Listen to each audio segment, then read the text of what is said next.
Stop scrolling now if you love Arabic grammar. আজকে আমরা সূরা কাহফ আয়া 1 এর লাস্ট যে ওয়ার্ড ইওয়াজান, এটার অর্থ শিখব। ইওয়াজান মানে হচ্ছে ক্রুকুডনেস। ওয়ালাম ইয়াজআল্লাহু ইওয়াজান মানে হচ্ছে and he did not make any crookedness in it.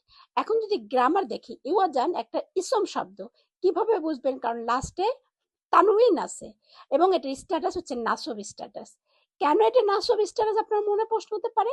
এখন দেখেন এন্ডিং যেটা আনসাউন্ড, ইওয়াজান, আনসাউন্ড মানে হচ্ছে এটা নাসব এবং এটা হচ্ছে মাফুল বিহি। কেন এটা মাফুল বিহি?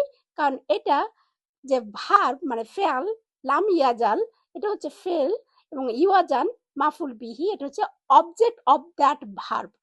এখন আমরা যদি আয়াটা পড়ি, আলহামদুলিল্লাহিল্লাযী আনজালা আলা আবদিহিল কিতাবা ওয়া লাম ইয়াজআল লাহু ইওয়াজা।